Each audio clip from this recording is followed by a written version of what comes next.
Olá Cuiabá, olá Várzea Grande, olá meu Mato Grosso querido.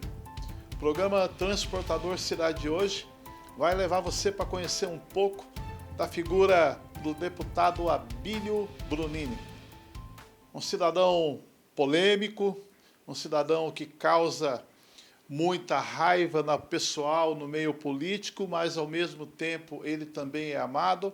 Uma figura aqui do nosso município de Cuiabá e que hoje é deputado federal. Você vai conhecer um pouquinho da sua trajetória política, como ele começou, como ele se projetou até chegar a deputado federal.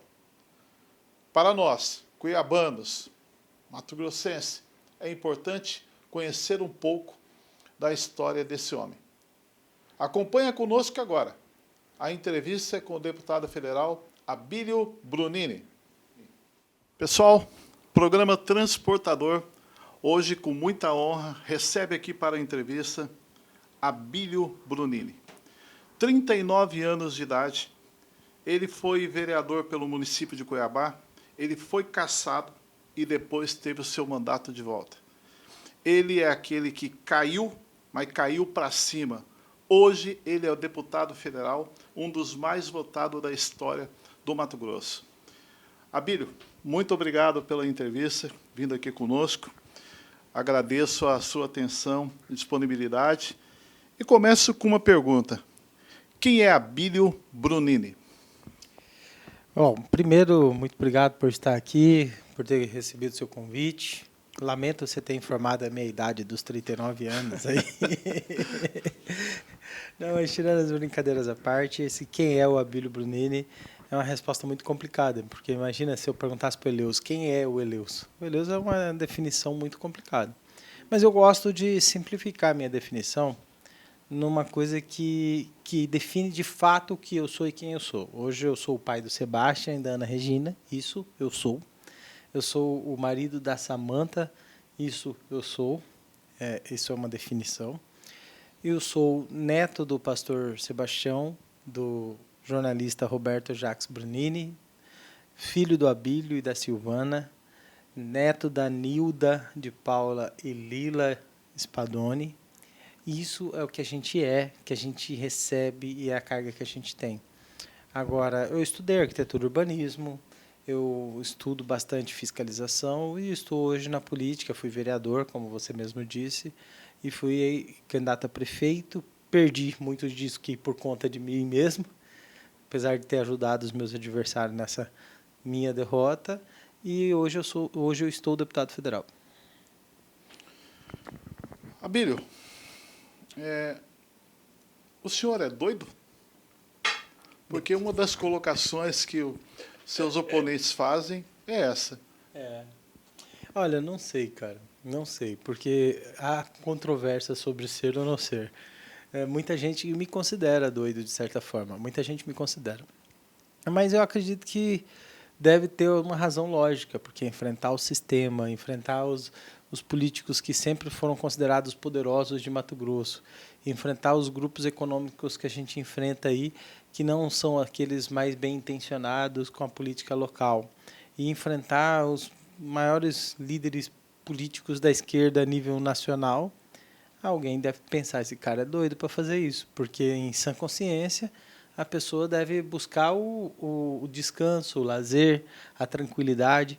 Eu acho que qualquer um que se arrisca a entrar para a política, que coloca a sua vida privada a serviço do público, que larga às vezes a sua carreira da qual você se dedica e fica à disposição de ser humilhado ou elogiado, atacado ou aplaudido e tudo mais, qualquer um que queira entrar para a política, eu acho que tem um pouco de loucura aí sim, porque as pessoas na sua maioria devem buscar tranquilidade, né?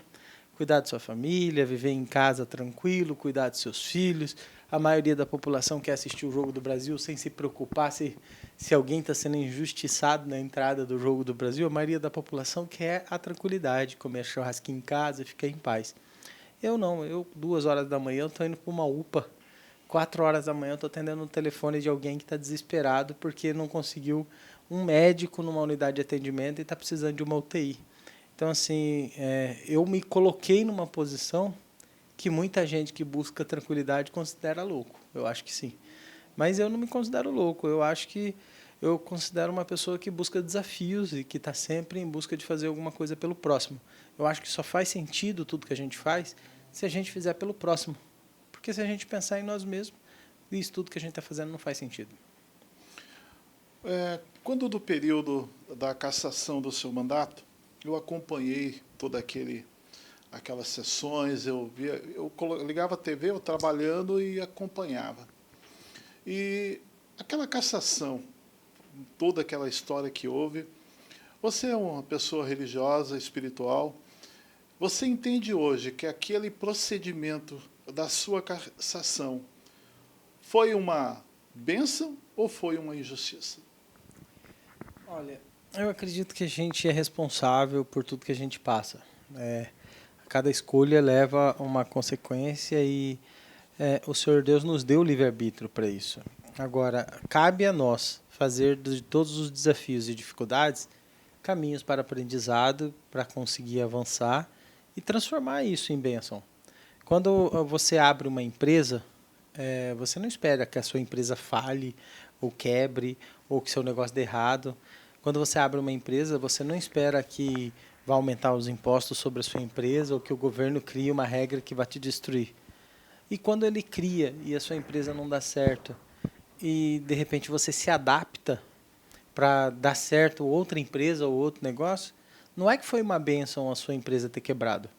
Foi uma questão de que o Senhor Deus te qualificou para se adaptar para as adversidades. Deus não permite que você, não quer que você busque as coisas infelizes ou dificuldades, mas Ele te permite ter a sabedoria, a capacidade para sobressair as suas dificuldades.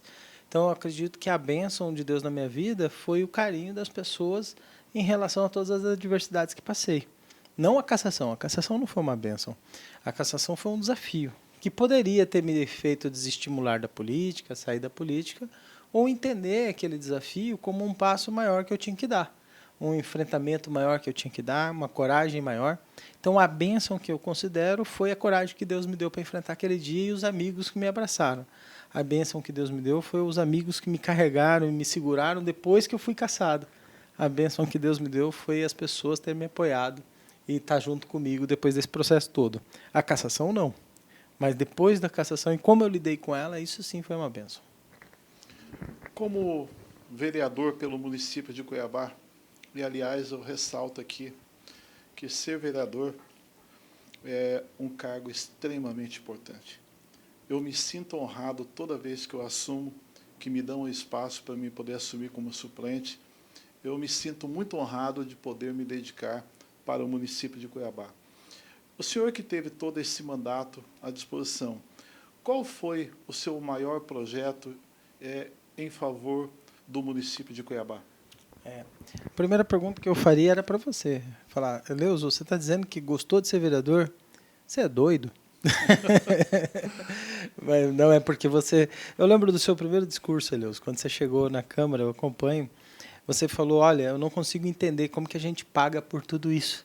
Nenhum presta atenção, ninguém está fazendo nada aqui, as coisas não são aquilo que a gente esperava que fosse, eles não contribuem com a sociedade do jeito que você esperava que contribuísse. O primeiro discurso, eu acho que foi um dos primeiros discursos seu lá, era um discurso de frustração e decepção. Eu lembro muito bem disso. E depois você veio evoluindo e buscando soluções e questões propositivas e tudo mais. Eu entrei na Câmara querendo arborizar a cidade, fazer ciclovias, fazer planejamento urbano. Eu sou arquiteto urbanista. Eu entrei na Câmara sonhando, sabe? Aquele sonho. Cheguei lá e vi que o problema era outro. Que o problema era escândalo de corrupção, era desvio de finalidade da saúde pública e etc. Aí eu comecei a me dedicar à fiscalização. Eu percebi que o município de Cuiabá tem mais de 6.000 e poucos projetos. E não tem nada que você possa criar que já não tenha. O nosso principal papel na Câmara hoje é combater o legislativo nas suas propostas abusivas, como aumento de IPTU, taxa de lixo e um monte de coisa. A maioria dos vereadores que estão lá, eles fazem moção de aplauso, título de cidadão cuiabano, dias especiais, dias de alguma coisa, e eles fazem, tipo... Só criação de datas festivas, homenagens, nome de rua, essas coisas. Os projetos mesmo, a maioria deles, eles não têm competência para fazer. Porque a competência é da esfera federal, o que sobra é a esfera estadual e o que sobra é a esfera municipal, então quase não sobra muita competência. Claro que alguns buscam legislar em alguma coisa ou outra que às vezes até funciona. A gente participou de um projeto, a gente tinha projetos em conjuntos, eram 7 vereadores que tinham a união nesses projetos. Um desses que nós apoiamos muito foi a questão do cemitério para animais, que a gente entendia como uma causa nobre e era uma causa de competência do solo, então tinha que vir do executivo, a gente mandava o anteprojeto para lá, eles mandavam para cá. Eu falei muito sobre a questão do direito da mulher, falamos sobre a premiação igual, e foram algumas coisinhas assim. Mas o que eu achava que era importante mesmo era a fiscalização. Tanto que eu me dediquei mais à fiscalização da saúde do que às pautas legislativas. Abílio, uma pergunta para você pontos de polêmica, assim. Essa é aquela cara de que tá. Você é contra a cassação da vereadora Edna Sampaio? Próximo intervalo. Depois do intervalo, você vai acompanhar conosco.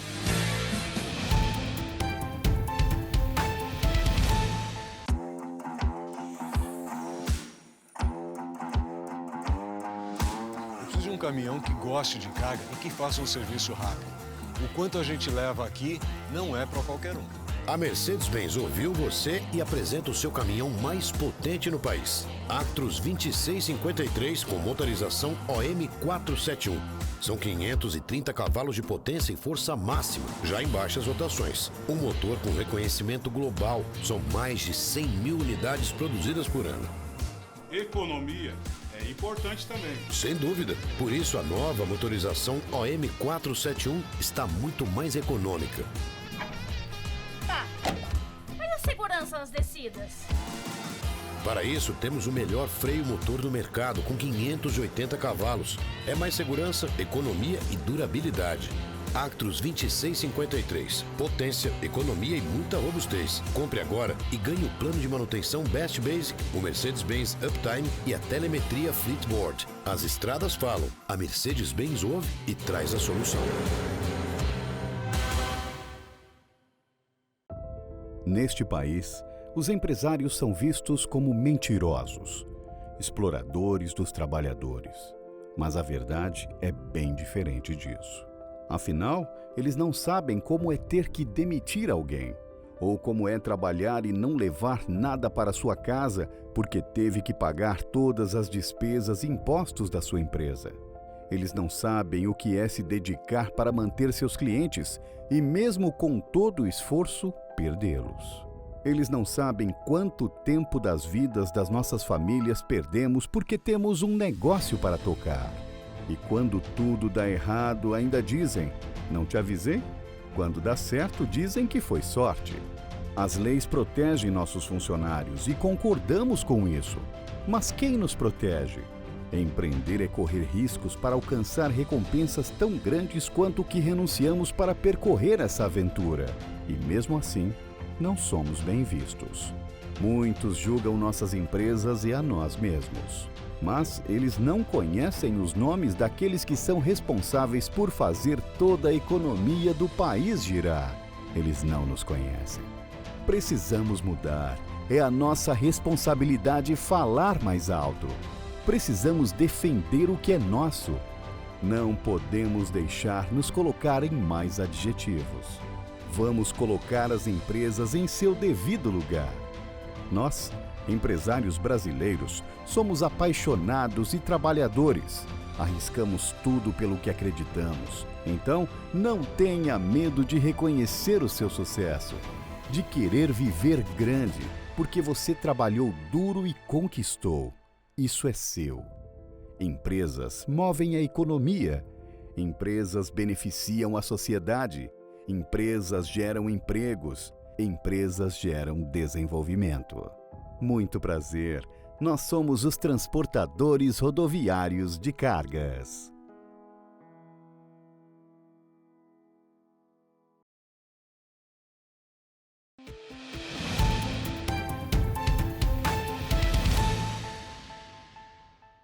Retornamos de nosso intervalo e agora com a pergunta que eu fiz para o Abílio, retornando com ela.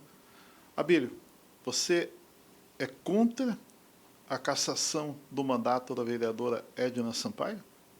Não, uma coisa tem que separar da outra. Vamos lá. Primeiro, a questão de mérito. Eu acho que o motivo dela ter pedido a VI da chefe de gabinete é um motivo de cassação.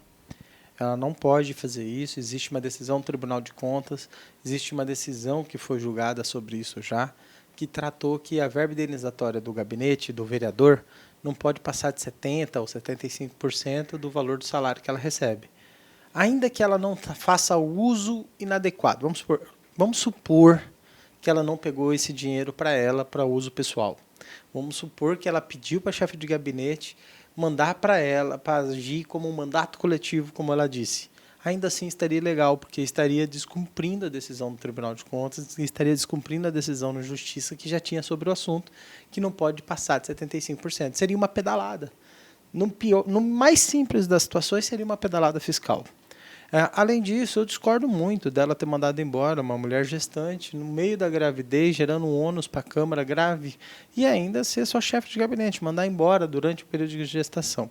Ela mesma faria o maior escândalo se fosse um outro vereador fazendo isso com uma chefe de gabinete dele. Então, acho que isso dali já era motivo de quebra de decoro também. Nós não estamos falando de improbidade nesse caso, estamos falando de decoro, conduta parlamentar.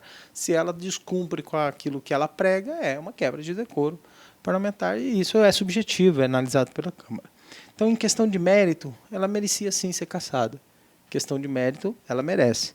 Em questão de rito processual, e aí é o que eu tenho que fazer a defesa dessa questão. Eu acho que o Pacola foi cassado de forma irregular no rito processual. Não estou falando se ele merecia ou não, apesar de que acho que não é esse o foco aqui da pergunta. Eu acho que o foco da pergunta é rito processual. Em questão de rito, ele merecia ou não ser cassado pelo rito processual que foi? O rito processual estava errado. Por quê? Porque o rito tem que seguir o Decreto-Lei 201/67, que é uma lei federal.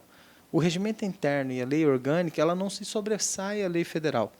E como que a lei federal diz que deve proceder? Deve proceder da seguinte forma: a Câmara pode receber o pedido, pode encaminhar à Comissão de Ética, que pode avaliar se merece ou não ser cassado. Se merecer ser cassado, então a pessoa vai encaminhar para um sorteio de 3 parlamentares que farão a condução da comissão processante de cassação do mandato. É assim que diz o regimento. E depois ela tem que ser cassada por 2/3. A questão do 2/3 já foi superada, ela teve 20 votos contra ela, então os 2/3 foi superado. Só que não foi aberta uma comissão processante por 3 parlamentares a sorteio. Foi pego a comissão de ética, que deu toda a condução, e o relatório da cassação veio da comissão de ética.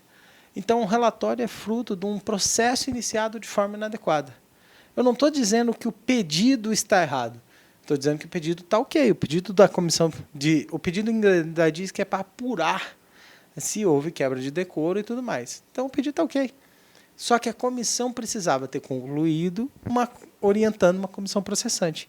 Não precisava nem levar os 90 dias para isso. Porque já no início, já mostrava os indícios claros que haveria um pedido de cassação. As oitivas eram a defesa da comissão processante já no processo da cassação. Então, lá no início, a comissão de ética tinha que já ter feito a comissão, o sorteio dos membros da comissão processante e dar todos os direitos de defesa, como foi dado, os direitos foram dados, mas dentro da comissão competente, que seria a comissão processante. Então, pelo rito, ela deve voltar na justiça. Isso é, se o advogado dela seguir os processos como o meu advogado seguiu. O meu advogado, ele é um advogado muito bom, o Fabrício, por exemplo, muito bom, teve ajuda também do Alexandre, do Carlos Rafael, outros colegas nossos, são bons advogados. Eu acredito também que o Julián é um ótimo advogado. Então, se ele pegar mais ou menos a linha do processo que a gente teve, ela deve voltar. Não que eu concorde com o que ela fez, deixando bem claro. O vereador Rodrigo Arruda Sá, ele discorda da sua colocação e deixou bem claro que todo o rito foi seguido dentro da legalidade. Sim. E ele até fez uma colocação bem dura contigo. Falando para advogar para ela, né? Ele colocou que você deve ser o advogado dela. Como é que você interpreta essa colocação do Rodrigo Arruda? Eu vejo isso com muita naturalidade, essa provocação no meio parlamentar ela é normal, direto os parlamentares eles fazem provocação um ao outro. Mas eu entendo que o Rodrigo Arruda, apesar de conduzir a comissão de ética, ele não é da Procuradoria da Câmara, que deveria orientá-lo. A Procuradoria da Câmara, ao ver que estava conduzindo de um processo com falhas processuais, deveria orientá-lo. Eu acho que foi uma falha da Procuradoria da Câmara, assim como foi uma falha da Procuradoria comigo e uma falha da Procuradoria para o Pacola. Então, a Procuradoria deveria orientá-lo. E, assim, o Rodrigo, ele conduz a comissão de ética, e é direito dele conduzir a comissão de ética como ele é orientado. Ele é advogado, mas eu não sei se ele é da área especialista do direito na área que caça os parlamentares. Mas se ele for também, não tem problema. Mas muito obrigado, Rodrigo. Eu não posso advogar, cara, eu não tenho OAB. E ainda que eu tivesse, o cliente não está em acordo com a minha ética. Então, assim, eu acredito que não vai dar certo, não. Mas obrigado pela sugestão, Rodrigo. Se eu tivesse o OAB e pudesse advogar, advogava para qualquer um, não tem problema, não. Em 2020, na campanha para prefeito, foi uma campanha acirrada. O primeiro turno fechou com você em primeiro, contra ali na peleja com o atual prefeito Emanuel Pinheiro. E depois veio o resultado onde acabou perdendo a eleição. Que lição o Abílio tira desse resultado da eleição de 2020? Olha, eu estou escrevendo um livro, inclusive, sobre isso, sobre a eleição de 2020. São 10 maneiras de perder uma eleição, 10 dicas para perder. A ideia é tratar com humor, com ironia mesmo, porque se você seguir as 10 dicas como eu, sem saber delas, eu seguir, você naturalmente vai perder. Uma delas é essa questão do servidor público. Numa cidade como Cuiabá, com 19% de servidor público, então você tem o servidor público, mais os amigos do servidor público e os filhos e etc. Isso influencia muito numa eleição. Não que 19% vá votar a favor ou contra um candidato, mas se uma parcela já fizer isso, já influencia muito. E naquela ocasião surgiu-se um boato e acabou ficando sobre mandar embora 3 mil servidores públicos, que era a necessidade daquela época, porque havia um processo no Ministério Público que depois acabou virando. Foi o motivo do afastamento do Emanuel, a questão da contratação de pessoal na saúde e tudo mais. Aquilo foi um erro falar na campanha, foi um erro. Eu aprendi sobre isso. Entrar em conflito com o Dorileu, não cumprimentar sequer a mão do Dorileu ali na entrada da Gazeta, também foi um erro. Eu acho que, independente de gostar ou não do Dorileu, acho que seria uma boa regra de convivência, simplesmente cumprimentá-lo e segue a vida, não tem porquê. Mas os fatores que me rodeavam e estresse, para quem nunca foi candidato à executiva, passar pelo estresse que eu passei naqueles dias não foi fácil, não. Mas não há justificativa para, pelo menos, não dar a mão e cumprimentar o cara. Acho que isso é um aprendizado também que a gente tira. Ouvir mais. A gente estava tão imersivo num processo eleitoral que, às vezes, a gente não ouvia muito os conselhos. Não faz isso, ou faz aquilo. Alguns conselhos eram importantes. Como, por exemplo, colocar o vídeo do governador no segundo turno. O governador foi lá, gravou um vídeo. E eu cheguei e falei, não vou botar o vídeo do governador. Então, isso também acaba colaborando. Outras pessoas queriam me apoiar.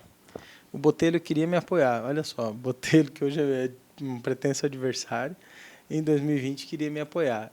Ele queria falar comigo, eu falei, não quero falar com o Botelho. A Janaína queria me apoiar, que é hoje uma das coordenadoras da campanha do Botelho. Queria falar comigo, eu falei, não quero falar com a Janaína. O Wellington queria me apoiar, eu falei, também não quero falar com o Wellington. E eu não queria falar com ninguém, eu queria ser o cara que não tinha relacionamento político com ninguém. E perdi por 6 mil votos. Ou seja, não é que essas pessoas gostavam de mim, não é que o Botelho gostava de mim, ou a Janaína, ou o Wellington, nada disso. É muito mais que eles gostavam menos ainda do outro. Não é que eles achavam que eu era o candidato ideal, é que eles achavam que o Emanuel era um candidato muito pior. E o fato deles pensar que o Emanuel era um candidato muito pior, eu tinha que ter essa visão de muitas outras pessoas também pensavam isso, que o Emanuel era um candidato muito pior.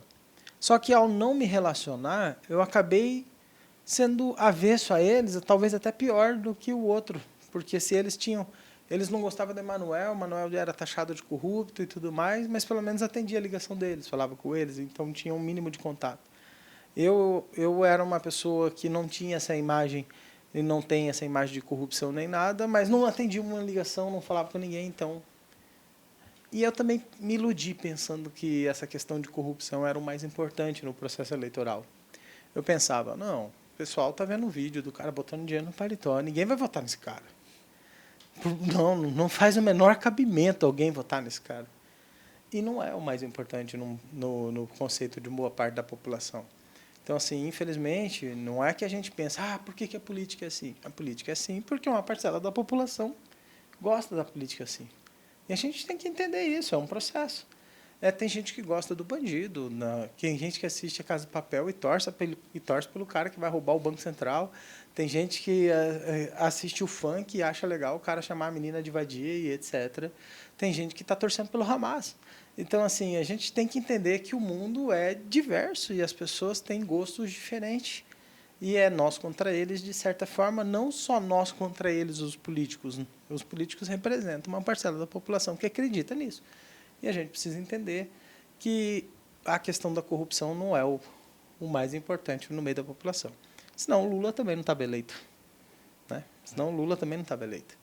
Então, assim, e não é só o Lula. Tem o deputado que colocou o dinheiro na cueca, hoje é o líder do Lula lá. E ele está eleito. Então, assim, uma parcela da sociedade escolhe isso.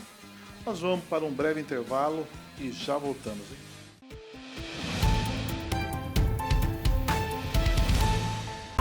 Um novo dia, carga pronta, pé na estrada. E o que a gente leva tem hora marcada pra chegar. Na chuva ou no sol, no frio ou no calor, o nosso compromisso é com você. Águia Sul, mande certo com a Águia Sul, sua carga no tempo certo. Mande bem com a Águia Sul, sua carga chega bem. Águia Sul Logística e Transporte, o melhor serviço de entrega pra você. Bens, o seu caminhão tem tratamento de primeira. Nossa borracharia possui estrutura e equipamentos modernos, além de profissionais especializados, prontos para realizar serviços de alinhamento, balanceamento, manutenção e rodízio de pneus em caminhões de todas as marcas e modelos. Tudo com a qualidade e segurança que você precisa para pegar a estrada. Vem para Rodobens, estamos te esperando. Rodobens Veículos Comerciais, sua concessionária Mercedes-Benz. Entrega segura e informação na mão, veículos novos e muita tradição. Afinal, são 20 anos de muito trabalho e dedicação. Somos a LT, a transportadora 100% mato-grossense. Estamos aqui em cada parada, prontos para te surpreender. 20 anos ALT, 20 anos de entrega segura pra você. 20 anos ALT, mato-grossense desde o nascer. ALT, 2 décadas entregando qualidade.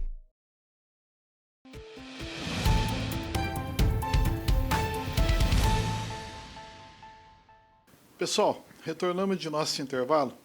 Entrevista aqui com Abílio Brunini. Abílio, o então deputado federal Nelson Barbudo, que não conseguiu se reeleger, ele falou para mim num bate-papo, a gente conversando, numa reunião, ele falou para mim o seguinte: eu perguntei para ele como era estar em Brasília no meio de todos aqueles deputados. E ele fez uma colocação: eu conheci o inferno. Como é que você hoje, como deputado federal, eleito com 84 mil votos para poder representar o povo do Mato Grosso, como você vê hoje esse espaço todo lá e como é a convivência? E o Nelson Barbudo estava errado ou estava certo? Então, eu fui treinado na Câmara de Cuiabá. Então, você chega em Brasília, a única coisa que muda é você tem mais... Aqui na Câmara você tem um Adevair. Lá em Brasília você tem mais Adevair. Vários Adevair. Vários Juca. Vários, sabe, vários Renivaldo, vários outros nomes iguais a esse, com posturas semelhantes. lá tem um grupo, 120 deputados que são esquerda, militante, ideológico. Tem 120 deputados que são direita, militantes e ideológicos. E tem o centro que define o que vai ser votado e o que não vai ser votado. Às vezes o centro só vai lá, bate presença e vota tudo online. Então, ela não existe um conflito ideológico com o centro. O centro ele é conservador, inclusive. Incrível, né? Falar que o centro é conservador. Pois é. Mas o centro é conservador. Se a pauta for da família, o centro não vota. Se a pauta for das drogas, o centro não vota.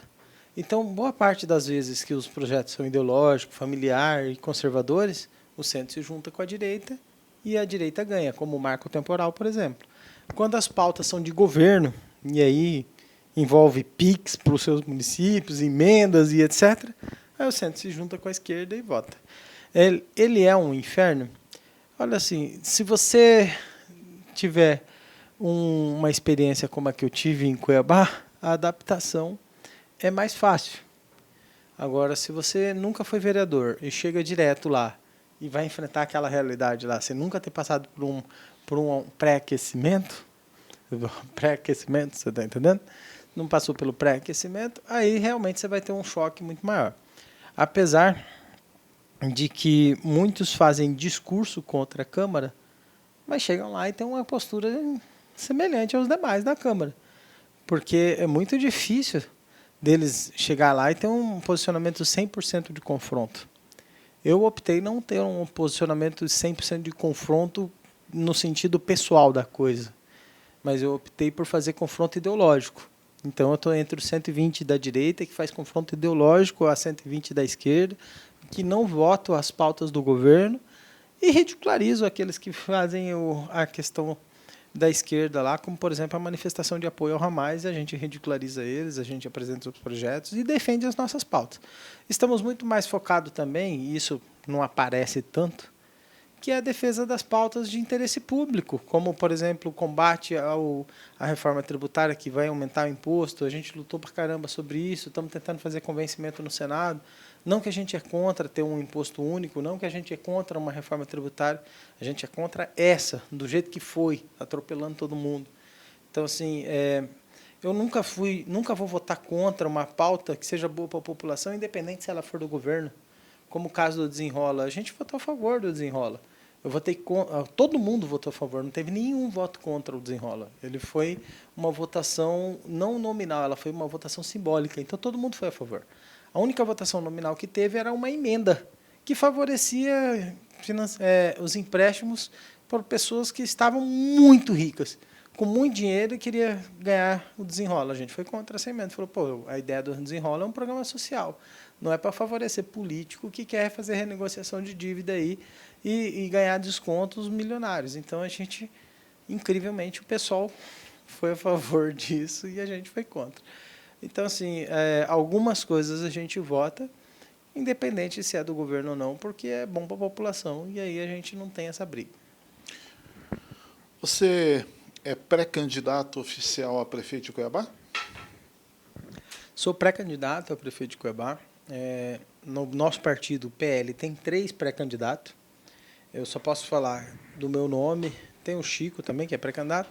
E tem uma mulher que é pré-candidata também, mas o partido optou por não revelar o nome dela ainda no momento, para poder segurar o momento certo de explicar os nomes dela. E eu não vou ficar revelando o nome dos outros pré-candidatos, que eu acho que também não convém. Eu vi uma entrevista do Chico 2000, não concordando com algumas colocações suas.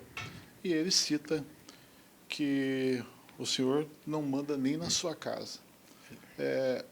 O que está havendo entre você e o presidente da Câmara, Chico 2000? Não, mas ele não mentiu, não. Eu não mando mesmo lá em casa. Ele falou a verdade. Eu até achei que ele tinha conversado com a Samanta. É que lá em casa eu falei, pô, amor, olha aí, ó, o pessoal já está contando para todo mundo a nossa vida. Não, mas olha, eu quero dizer que ele está certo. Eu não mando nem lá em casa. Lá em casa é a Samanta que manda e até fora dela é a Samanta que manda também. Agora, se o Chico fala que ele manda, ele está mentindo, porque ele não manda na casa dele também, não. Mas e eu acho que quase nenhum de nós mandamos, né?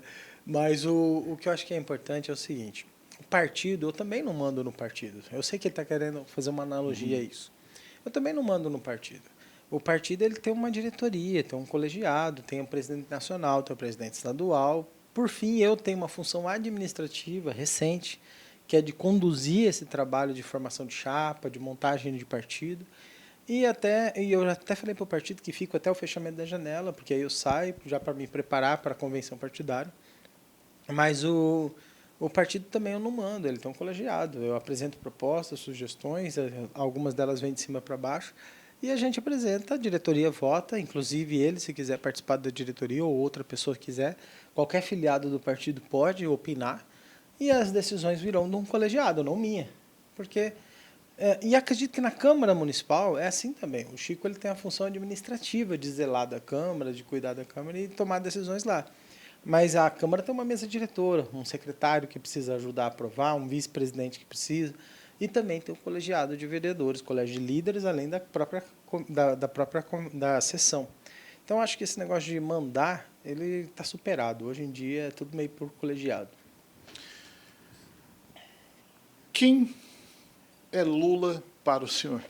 Eu posso dizer que é um cara que enfrentou um processo de condenação, esteve preso durante muitos dias, houve diversas provas de escândalos de corrupção, e por sorte do destino para ele, não para nós, infelizmente, não para nós, foi um cara que, por falhas processuais, e não por mérito, mais uma vez, não por mérito, por falhas processuais, acharam uma brecha para descondenar o cara e liberar ele para poder concorrer às eleições. Num país sério, justo, honesto, digno, com algum exemplo mínimo de moralidade, nunca que isso aconteceria. Porém, aconteceu. E ele não foi inocentado, ele foi descondenado. E o processo dele não começou de novo por causa da idade, que é superior a 74 anos. Senão seria começado novamente o processo com todas as provas, com todo o negócio. Então, ele, por conta da idade, não foi aberto um novo processo de condenação e, por conta de uma falha processual, ele foi tirado da cadeia. Mas continua sendo a mesma pessoa que foi para a cadeia, para mim. Pessoal, a gente vai para um breve intervalo e a gente volta já para o último bloco da nossa entrevista com o deputado federal Abílio Brunini.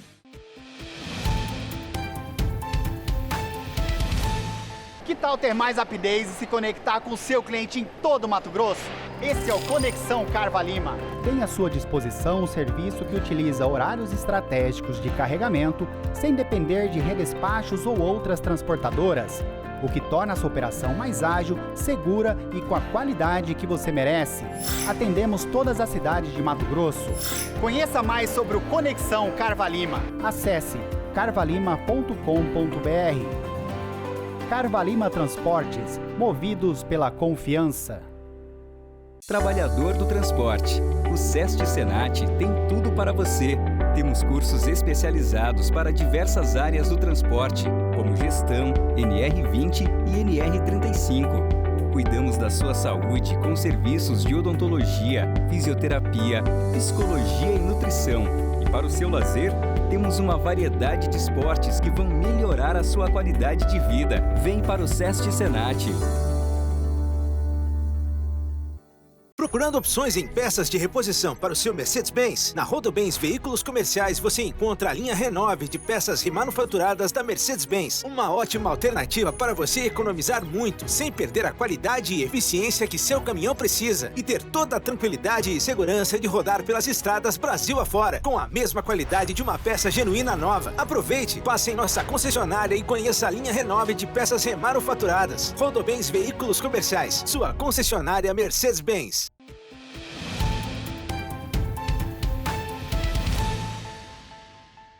Pessoal, retornamos de nosso intervalo em entrevista com o deputado federal Abílio Brunini.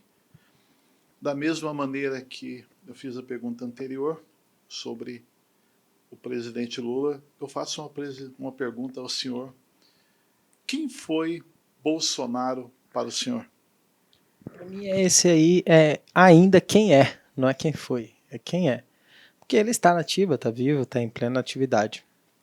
O Bolsonaro, eu acho que é uma pessoa que, aonde vai, junta multidões. E é uma pessoa que lutou pelos valores que nós acreditamos. Valores que todo brasileiro que defende a família acredita, todo brasileiro que quer uma liberdade econômica acredita. Foi o primeiro presidente do Brasil que reduziu impostos e aumentou a arrecadação reduzindo impostos. Nunca antes na história desse país, que nem o outro disse, nunca antes na história do país um presidente havia reduzido impostos e com isso gerado mais emprego e aumentado mais a arrecadação. Então o Bolsonaro ele fez um bom trabalho, mas teve falhas na comunicação, que não conseguiu comunicar adequadamente ou foi refém de um processo de comunicação no nosso país ainda que precisa ser ajustado, e isso acabou deixando com que ele não conseguisse passar para a sociedade todas as coisas boas que ele fez. Não teve um município durante a pandemia que não recebeu recurso do governo federal. Não teve um município durante a pandemia que não recebeu todas as condições de infraestrutura, tudo que fosse necessário para poder cuidar dos pacientes. Hoje os prefeitos fazem marcha em Brasília contra o Lula por perda de repasse, perda de arrecadação. E durante o período do Bolsonaro, todos os municípios tiveram bonança. O próprio Emanuel, num dos seus vídeos, fala que se não fosse o Bolsonaro, nós teríamos passado muita dificuldade em Cuiabá. Então, assim, o Bolsonaro foi um cara que decidiu carregar uma bandeira da liberdade, da Deus, pátria, família e liberdade, mas o que eu acho que ele defendeu mais ainda, com mais fervor, foi a questão da liberdade, e que, infelizmente, por causa de um processo político de diversas coisas, eu não vou citar muito para não entrar em conflito, nem ser bloqueado sua transmissão, mas por causa de várias coisas, ele, infelizmente, foi prejudicado no processo eleitoral. Eu tenho acompanhado na Câmara, no Congresso, lá, na CPMI, os seus debates e juntamente com os demais deputados. E eu tenho acompanhado algumas polêmicas, vejo que tem citado. Uma das polêmicas foi quando o presidente da CPMI pediu que o senhor saísse da sessão. Pode falar mais direto. Sim, mas ele expulsou o senhor ou o senhor saiu? Então, é uma coisa que é importante a gente deixar claro. Um deputado, no caso o presidente estava deputado, ele não tem poder para mandar sair um outro deputado. Ou seja, o presidente da CPMI ele não pode me expulsar enquanto deputado. Nem se eu não fosse membro. Ele não pode. Ele pode pedir para sair, coisa que ele fez. Ele não pode chamar a polícia para mim. Vou chamar a polícia. Ele percebeu que ele não podia fazer isso, ele mudou de opinião. Ele falou, vou pedir para você sair e suspender a sessão, para que quando você saia, a sessão retome. Eu poderia ficar lá, se eu ficasse mais 1h30, 2, a sessão seria cancelada. Contudo, quem estava ali naquele dia era o general Heleno. E eu estava me solidarizando a ele, aos abusos que estavam acontecendo com ele.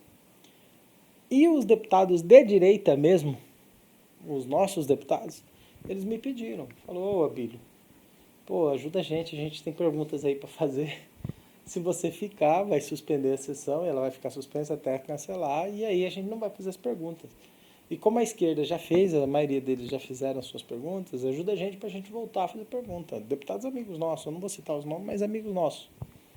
Eu falei, então tá bom, então eu vou sair, mas vai ficar feio para mim, vai ficar parecendo que eu fui expulso, até eu explicar vai ser difícil, mas com solidariedade aos colegas, e a gente tem que ter isso, não tem que compreender, em solidariedade eu saí. Aí os colegas falaram, não, nós vamos te defender, assim, você sai aí que nós vamos te defender. Não, então beleza, eu vou sair. Só um defendeu. Mas foi uma lição para mim, tipo, na próxima eu fico e não vai ter mais isso não, porque foi uma lição. A gente, quando eu saí, eles fizeram as pautas dele, ignoraram o que tinha acontecido e tocou a sessão. Mas tá bom, faz parte. A senadora Soraya diz que o senhor usa peruca e chama-se Brunina. Que briga é essa? Fala para mim. Isso é homofobia. Não, mas brincadeira à parte, a CPMI ela não poderia ser conduzida dessa forma. A CPMI tinha assuntos tão sérios para ser tratado, tão sérios. Infelizmente, a gente levou tudo isso para o lado do humor, para não chorar, vou falar a verdade, porque a gente, como brasileiro, a gente tem que tentar achar uma zona de escape de toda essa raiva e todo esse estresse. A gente tem que mostrar, eles não chamaram ninguém da Força Nacional para lá, eles não chamaram o cara que derrubou o relógio para lá, não chamou o Flávio Dino. O Flávio Dino sapateou na cara da comissão, ele acabou com as imagens, não entregou nada, não respondeu, não foi lá, pisou na cara de todo mundo. E ele está pisando na cara do Congresso e o Congresso está fazendo de conta que não tem nada. Então, assim, a partir do momento que o Flávio Dino percebe que nada vai acontecer com ele, ele está deitando e enrolando. Então, a CPMI ela acabou sendo muito prejudicada. E não é o humor que eu faço ou a brincadeira que eu faço com tudo isso. Na verdade, o humor que eu faço ele é reativo, ele não é provocativo. Eu filmo e pego os trechos daquilo que esses caras fazem, que é muito sem noção, e faço uma edição, um compilado, para mostrar para a população o que está acontecendo. Essa questão da peruca mesmo, aí, cara, que situação. A Soraya estava tentando fazer piada com sobrancelha do Marco Feliciano. Aí, do nada, eu falei para ela, para de ficar zoando a sobrancelha do Marco Feliciano, que isso é homofobia. Aí ela falou, não, você vai botar a peruca. Aí já virou desculpa de peruca. Eu falei pra ela, não, pô, se eu pegar a peruca, vou ficar parecendo meu Malvado Favorito 2, aquele filme que tem o Gru de careca e o outro loiro. Eu falei, não dá, pô. Mas não devia ir pra esse lado. Eu acho que a CPMI ela tinha que ter uma outra condução. Infelizmente virou esse circo aí. Aliás, a CPMI, eu, na minha opinião, como pessoa e analisando como formador de opinião, tem muita coisa errada que deveria ter sido mostrada. As imagens deveriam ter sido mostradas. Eu aproveito, muitos amigos no Mato Grosso do Sul, eu quero deixar uma coisa bem clara. As polêmicas que a senadora tem participado, eu acho que ela, como o papel de senadora, poderia estar fazendo muito melhor para poder representar aquele Estado. Quando ela fica fazendo sátira, fazendo colocações, como eu vi que ela fez com o senhor Agino Bedin, que ela fez aquelas colocações falando sobre ele e dizendo, eu acho que para o papel de uma senadora, ela poderia estar tendo muito mais utilidade em falar coisas verdadeiras do que ficar insinuando, como eu vi insinuações. Eu acho que é uma vergonha para nós ver chegar nesse nível, um debate nesse sentido. Então, acho que a verdade deveria ser restabelecida, porque muita coisa não está sendo dita ou mostrada na CPMI. Deveria estar sendo. Quero fazer uma pergunta de cunho pessoal. Pode fazer. Senhor. Eu acompanhei um pouco da sua história, lendo e vendo os vídeos, e percebi durante o seu crescimento, como na vida política, também na vida na igreja, na vida profissional, um amor extremo do pastor Sebastião com o seu neto. Quem foi o pastor Sebastião e o que ele representa na sua vida? Olha, essa pergunta ela é muito importante para mim. O pastor Sebastião ele foi uma referência que até hoje ainda não achei uma igual. Ele faleceu em 2020, não chegou a ver a minha candidatura a prefeito, ele faleceu durante a pandemia. Eu considero ele um dos heróis da pandemia, porque ele como pastor, ele continuou recebendo pessoas num período que ninguém queria receber. E ele recebeu porque ele entendia que era a função dele, né? Aconselhar, ouvir, orar pelas pessoas nos momentos de maior dificuldade. Eu estive com ele no hospital, quando ele estava com Covid, internado. Eu estive lá. Não sei se foi um erro hospitalar ou alguma coisa assim. Tiraram ele da UTI num dia e levaram ele para um quarto sem avisar ninguém, sem nenhum familiar. Eu fui lá para tirar uma dúvida. E cheguei lá com a roupa que eu estava. O pessoal falou, ainda bem que você chegou aqui, seu avô está indo para o quarto. Eu falei, mas como? Ninguém foi avisado que ele estava indo para o quarto. E ele foi para o quarto. E ficou eu e um outro pastor, que não estávamos preparados para isso. Passamos uma noite lá com ele durante isso. Eu dormi no chão, ele ficou na cama. No outro dia, pela manhã, veio a enfermeira. E ele orou pela enfermeira. Ele no leito, quase ali no fim da vida dele, ele falou, como que é seu nome, querida? É fulano, tal. Vamos orar. Orou um pelo outro, ela orou por ele orou por ela. Passou uns 2, 3 dias e ele faleceu. Então, assim, eu entendi, para mim, que o maior exemplo do meu avô foi sempre entregar a vida dele pela igreja, mas não pela igreja instituição, CNPJ e coisa e tal, mas sim pela vocação dele, que ele tinha de entregar a vida pelo outro como missão de vida, de buscar a salvação das pessoas. Coisa que hoje parece que talvez esteja um pouco banalizado. Muita gente não dá muita importância a isso, acha que igreja é só uma questão de congregar e não uma questão de um alvo maior. E ele me ensinou muito, muito, muito mesmo. Eu estou longe de ser uma pessoa como ele, e eu não conheço ainda uma pessoa como ele, mas eu não estou querendo idolatrar ele nem dizer nada disso. É que a experiência de vida dele foi muito diferente da minha e ele formou uma pessoa diferente. Mas eu sempre que me pego numa situação difícil, eu lembro dos seus ensinamentos e para mim eles são muito importantes. Eu tenho que honrar, eu tenho isso comigo, eu tenho que honrar a memória do meu avô. Eu tenho que honrar tudo que ele me ensinou. E o meu pai me ensinou uma coisa muito importante com ele. O meu pai abandonou a vida profissional dele, um grande construtor de casas, de tudo mais. O meu pai estava muito bem financeiramente, mexendo com isso.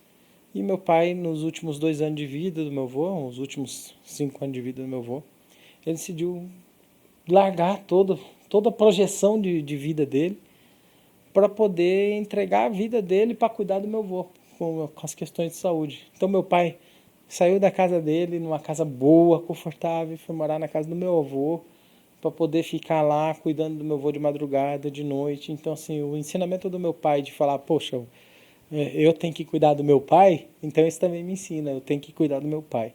E às vezes a gente lembra daquela música, né, que um pai cria 10 filhos e 10 filhos não criam um pai. Eu não posso falar isso do meu pai. O meu pai se dedicou a cuidar do pai dele e me ensinou que isso é um legado muito importante.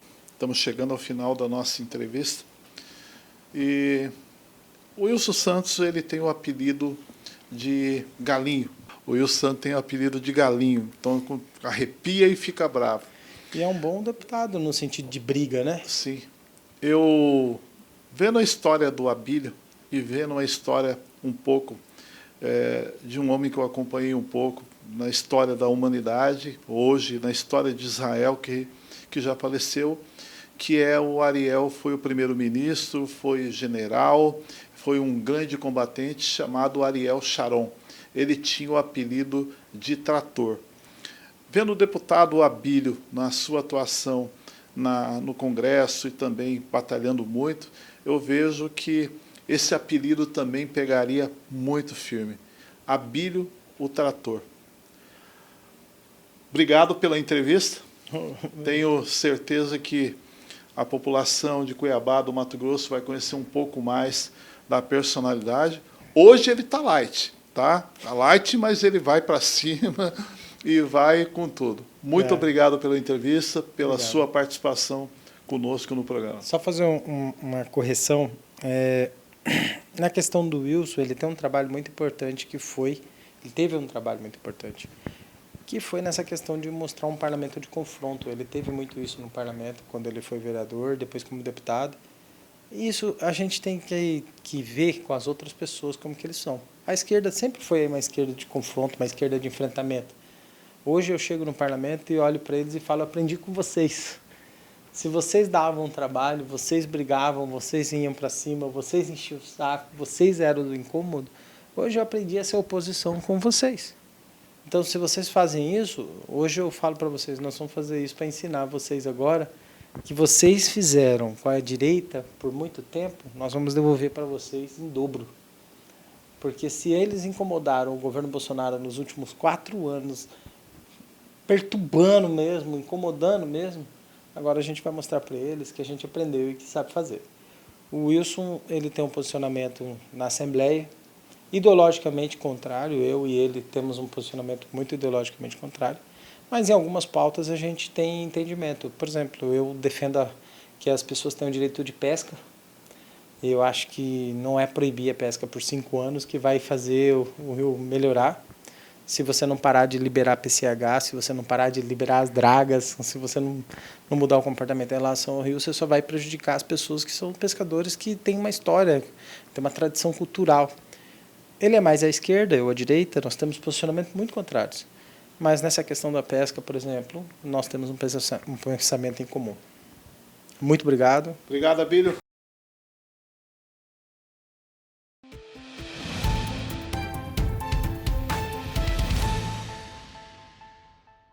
A Zoom Filmes é a produtora parceira do Sindimate e oferece vídeos institucionais e comerciais com preços e condições especiais para você, transportador, apresentar bem a imagem da sua empresa. Acesse www.zoomfilmes.com e solicite um orçamento. Zoom Filmes, a produtora parceira do transportador. Um novo dia, carga pronta, pé na estrada. E o que a gente leva tem hora marcada pra chegar. Na chuva ou no sol, no frio ou no calor, o nosso compromisso é com você. Águia Azul, mande certo com a Águia Azul, sua carga no tempo certo. Mande bem com a Águia Azul, sua carga chega bem. Águia Azul Logística e Transporte, o melhor serviço de entrega pra você.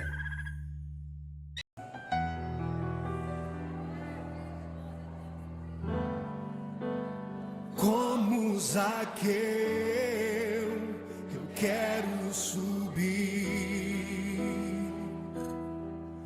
o mais alto que eu puder, só pra te ver. Bem-vindo ao mundo de ação e solidariedade, onde as estradas não apenas conectam lugares, mas também corações.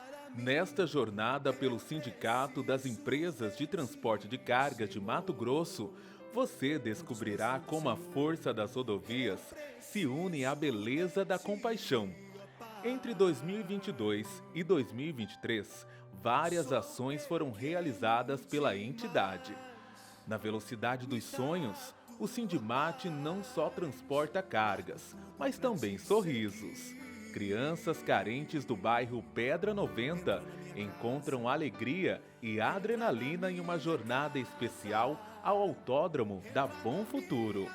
A celebração da força feminina não fica para trás. O Sindimate reconhece as mulheres do setor de transporte de cargas, unindo-se a elas em um almoço de empoderamento, fortalecendo laços e abrindo portas com o projeto Dona Gissi. Na Dança da Vida, o Sindimate estende a mão à Associação São Domingos Sávio, vestindo crianças em situação de vulnerabilidade, com uniformes para o projeto de capoeira, reescrevendo histórias com passos de esperança. Solidariedade é a estrada que todos nós compartilhamos, desde a ajuda ao Hospital do Câncer. De Maria Helena ao caminhoneiro Max, a família Sindimate se estende para ajudar os necessitados em momentos de dificuldade. Nas pistas da vida, o Sindimate acelera o apoio. Desde a corrida Homens do Mato até a corrida do BOP, eles correm lado a lado com as corporações, promovendo saúde, valores e um futuro mais limpo. Cuidar vai além das estradas. E por isso, o Sindimate luta por melhorias, não só para os transportadores, mas também para a população, garantindo descontos em exames e promovendo a CNH social. O Sindimate, onde a estrada é tecida com amor e compaixão, transformando vidas em cada curva. Aqui, a solidariedade não tem limites e o transporte de cargas se transforma em transporte de esperança. Mexe com minha estrutura, sara todas as feridas, me ensina a ter santidade, quero amar somente a ti.